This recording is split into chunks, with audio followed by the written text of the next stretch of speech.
Youth Ballet Presents. I'm your host, Elizabeth Flores, and I am here with the Dance Teacher of the Year 2022, Yvonne Gutierrez. Thank you so much for taking your time in your busy schedule to do this interview. And I'm very excited. We're still in Hispanic Heritage Month, although it's always Hispanic Heritage Month as far as I'm concerned. And tell us about how your dance journey began and what you're doing with your students. Sure thing. Thank you so much for having me, Elizabeth. It's a pleasure to be here. My dance career began in Brooklyn in a small community center that was for the Hotel Union workers' families. And it began with Coco Ramirez Morris, who is the younger sister of Tina Ramirez, who founded Ballet Hispanico, and who passed away earlier this September. And yes, and her legacy lives through me. And yes, I want to say a few words about her and her training, because that is the stem. She was the root of my dance career, started me off, appointed me to start teaching at a very young age, and was very influential in how I teach now. Her curriculum, the experience, and basically the Tina Ramirez School of Dance, as she was trained by Lola Bravo. So that's where we get the flamenco and the ole from. And then her roots, which are her father was a Mexican bullfighter and her mother was Puerto Rican. Really? And so we get the bomba, the folklore, and all of that other sabor. We get that from Tina Ramirez, and that's why I have such a rich history of dance training in Ballet Hispanico. The first dancers of Ballet Hispanico believed in the mission and believed what they were doing. That's why we're still alive today. Tina Ramirez is a leading force in the dance world and a pioneer in arts education. Born in Venezuela, she is the daughter of a Mexican bullfighter and the grandniece of a Puerto Rican educator.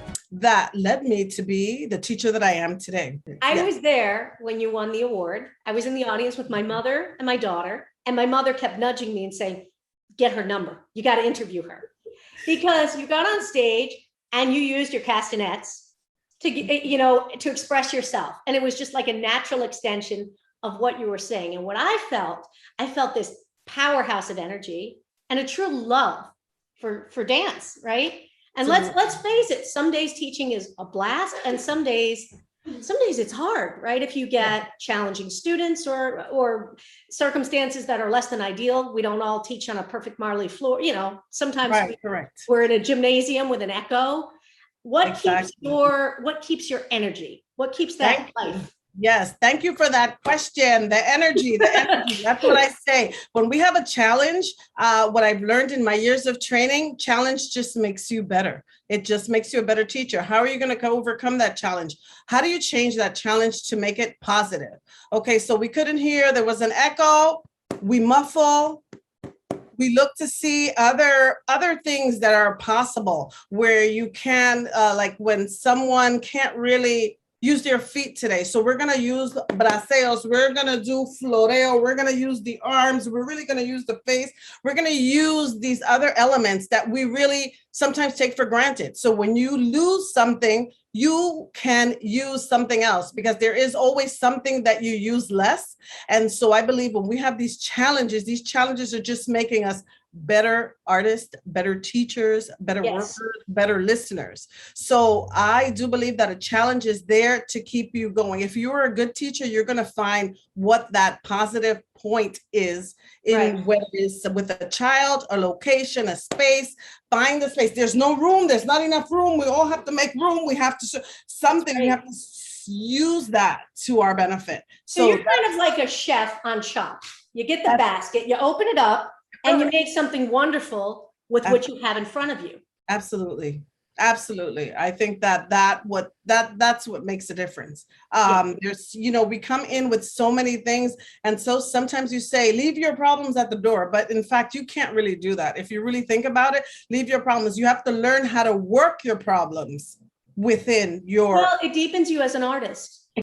Some of the greatest things that we treasure in art have come out of Well, Don Quixote, he wrote Cervantes, he wrote it in prison, right? We're not Yes. always operating under ideal circumstances. And what Right. you were saying earlier we were talking and saying about the pandemic and mental health and how dance can really be something that kids can pull up out of. Right.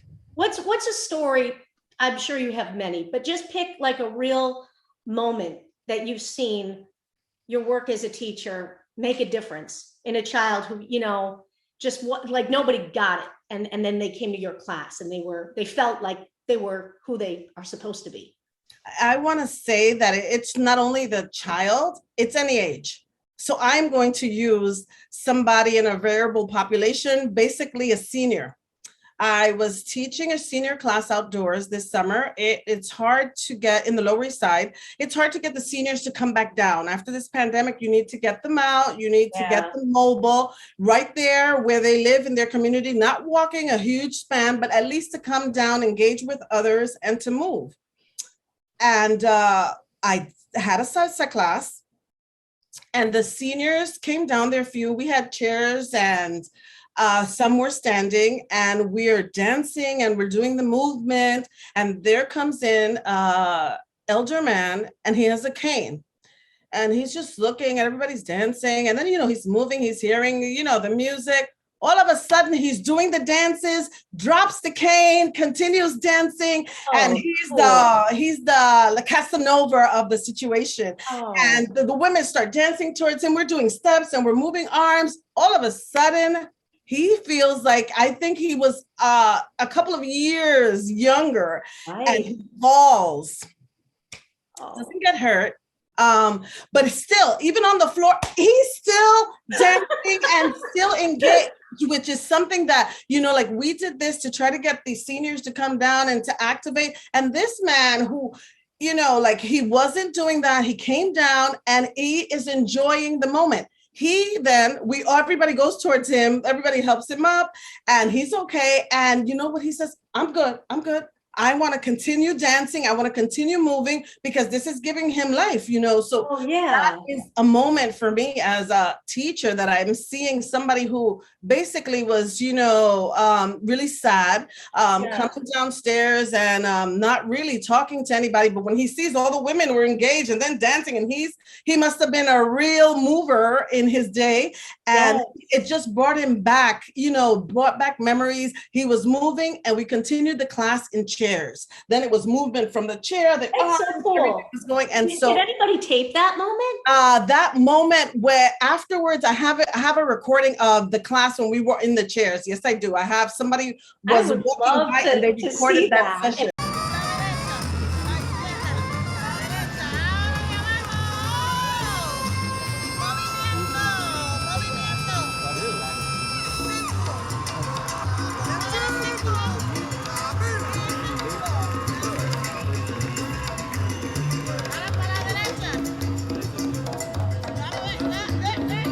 An outdoor event and they could come down as could be of course somewhere on the side and didn't want to, but still they were clapping, they were moving. So in fact that just made a difference. They were communicating, they were talking, and that's the goal.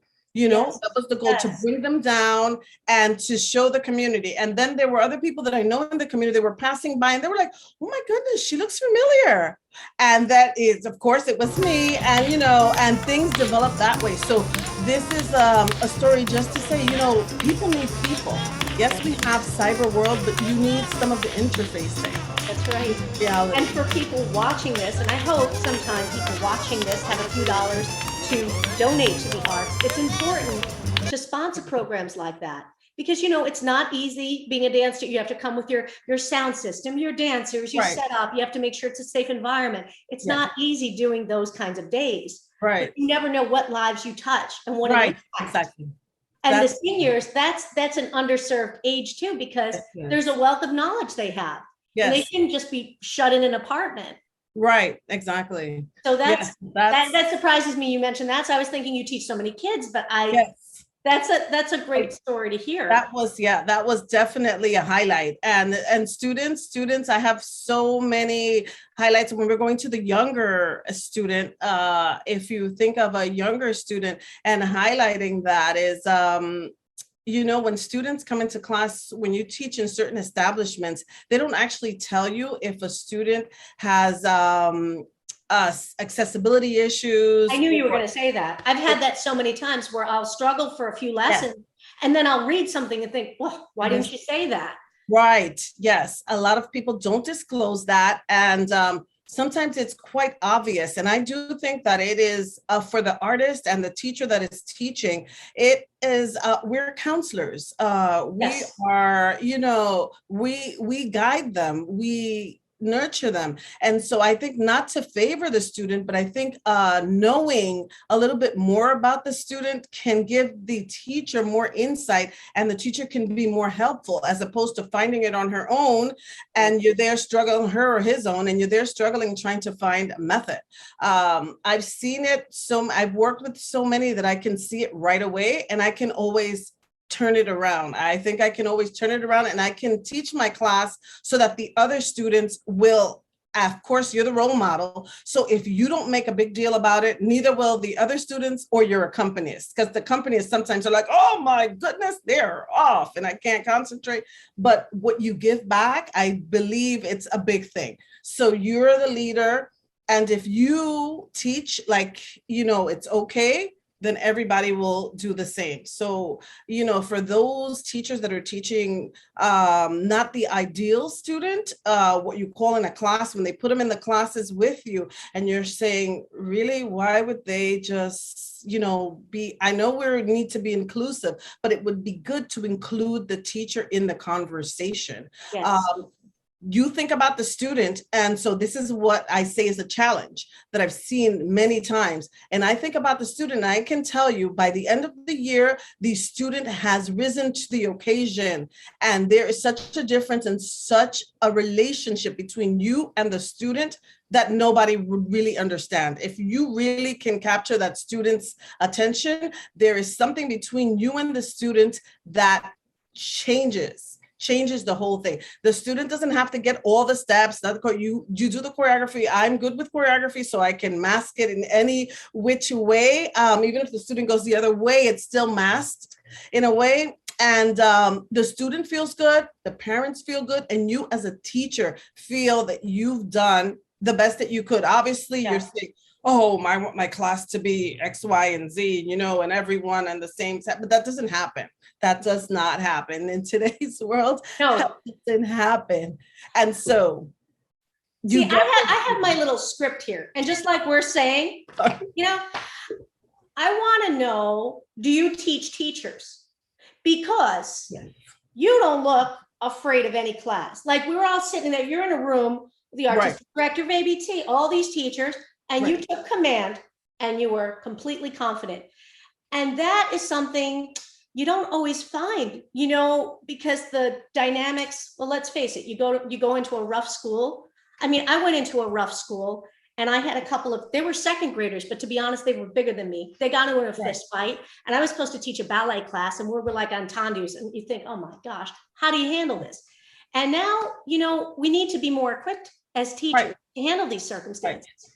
Do you give, I see on your website, you have consultations. Do you teach teachers, dance teachers? You know what? I've never taught teachers. I've never been asked to teach teachers, but I know that every time that they have conferences and they have look arounds and they have programs, they come and watch my class. Yes. Yes, but I'm not specifically ever taught to teach teachers, but I do think I can definitely show my viewpoint. Is definitely a viewpoint that most people won't see. And I think that's the experience that I have and the expertise that I bring and learning. And you said it the right way, to teach. Other people think that they can watch and just videotape and record my class and think that they're going to get it that way. But it's not, that's not the way I teach. Maybe I'm wrong, but all of that probably comes from a lot of classes where there were situations that you learned how to deal with these situations.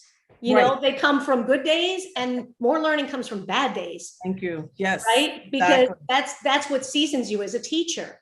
Absolutely. Bailen con la punta del pie, gocen con la punta del pie. Bailalo rico María, como te enseñé. Bailen con la punta del pie, gocen con la punta del pie. No me digas que no fuiste a la rumba, si yo te avisé. Bailen con la punta del pie. Right. Show me and go. Left, right. Go 1, 2, 3. Feet together, 4. One more time. Left, right. Left, right, up. And walk 1, 2, 3, 4. Good. Okay, so 5 Sevillana steps you're gonna do. The first step, remember, step, touch, passe up. 5 of those into that pasada. That left, right that you did with the attitude is a pasada passing step. Here we go. Add, left foot, add. Go 1, 2, 3, 4, 5, 6. Good, right. 2, 3. Okay, redo it again. Do that again. Lift the right knee, grab a skirt. Left knee, grab a skirt. So your hands are already here at your waist. Right knee, grab the skirt. Yeah, do that and repeat. Yes, good. And go. Left foot. And 1, 2, 3, 4, 5, 6. Go right. 2, 3. Left. 2, 3. Right there, left, right, lift the left, attitude. Walk 1, 2, 3, feet together, 4. And now you're gonna do one more Sevillana step, which is that left foot. The 1, 2, 3, 4, up 5.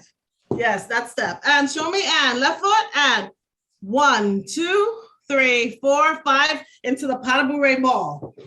That's how that goes connected. Yes, ball, and then other side, pas de bourrée. Ball, développé.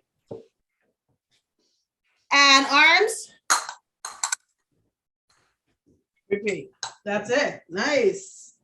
Nice. Yes. There we go. Yay. That's a beautiful combination. Yay. It is my great pleasure to present the 2022 Dance Teacher Award to Yvonne Gutierrez.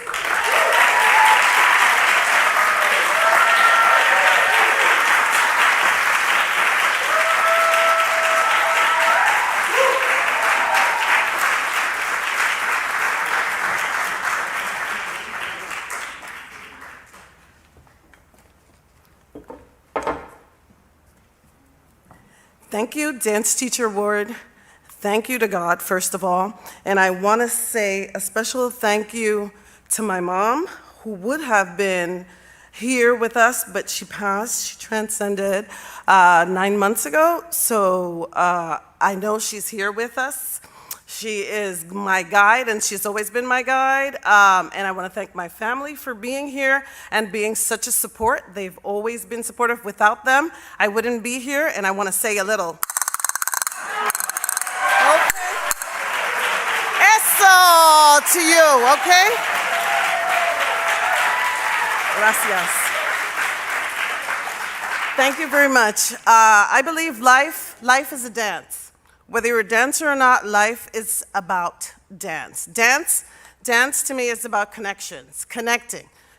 How do we connect to the music? How we connect to each other? How we connect to the musician? How we connect just one to another? So I can connect with you, that's movement, that's dance. Dance, connect with me, connect with your students. What do your students have to say? What do you say to your students? It's not a one-way street. We are talking about respect both ways. Yes, it is a new generation. They have a different meaning for the word respect, not what we would do when we see our elders. When we used to see our elders, it was about respect, and we knew with just a look. Now, you look and you talk, and the respect is different. So we move on, so respect is both ways. We have to learn how to move, how to go with the flow. So when they say dancing and moving to the beat of our own drum, what is that beat? Your own drum, your music, your rhythm? What rhythm do you use? Do you use this rhythm? Is it staccato? Or is it, so what moves you? What moves you? There are different things that connect us. And I think as a community, I am humbled, grateful, and blessed to be in this community of artists, game changers. When they say the hashtag, be the change, are you the change? We're the change. This is the change right here. So when you're talking about be the change, we all want to be the change. We want to be that community. We want to give back. We want our future to look bright. The future looks bright. We had so many artists. I can tell you from the beginning of my teaching career, I started very young. I started teaching at the age of 19, and it was thanks to Tina Ramirez, the founder of Ballet Hispanico. Tina, she appointed me to start teaching in the school, and she was like, Yvonne, you have to teach this way, and you have to use imagery, and you have to, but she was very open. She was very open, and actually, if she gave me a couple of classes, you know that there was something behind it. And that push and that drive, my training was at Ballet Hispanico, even though I started before that with actually her sister in a community setting where my father worked for the unions, and that's how I began dancing, and her sister actually took me to Ballet Hispanico. I started there. I was already trained in ballet because that's what I took first. That's what her sister taught. She taught ballet, and it was ballet to the children of the hotel union workers. That's how it started. And from that, we moved on. I went to a recital at Ballet Hispanico, fell in love with the flamenco, and that was history with that. Had many very, very, very, very famous people around me. At the time, it was really a rich history at Ballet Hispanico because Tina knew a lot of professionals. Alvin Ailey, Arthur Mitchell, you had people from the Graham School. One of my accompanists was Elliot, who was the composer of the Graham School. So I had a very much light there. Met Louis Johnson. Louis Johnson, eventually I worked for Louis Johnson at Abrams Art Center. So I really had a rich history in my development and the way that I see dance and the way I see community and the way that I see people. My big thing is, can we, with all of the funds and everything that we're getting, our diversity, equity, inclusion, and belonging, can we use the funds for what it's earmarked for? If we are looking to change a generation, if the monies that we have go to that generation, when you go to a school, representation matters, and I totally agree with Ronald Alexander, it surely matters because it is my hashtag when I post a lot, representation actually matters. Can you represent what your funding is for? Okay, can we see those black and brown? It doesn't only have to be, obviously we're inclusive, but can we see more black and brown bodies in these places? Can the money be used towards this community? I mean, it's a flourishing community, and just to prove like a little bit of dance, I want to thank everyone and just end with, can I hear from this side of the room, everybody clap, 1, 2, 3, and then on this side of the room, go 4, 5. So you're gonna go 1, 2, 3, 4, 5, and 1. Because we are learners. And pa, ca, ca. And that's our clave. That's the Cuban in me. Keep going. And go, go, go. And we thank everybody. Keep going. We're learners. Let's go. Discipline, discipline, rhythm, and I'm moving. And thank you all. Thank you very much. Thank you, people.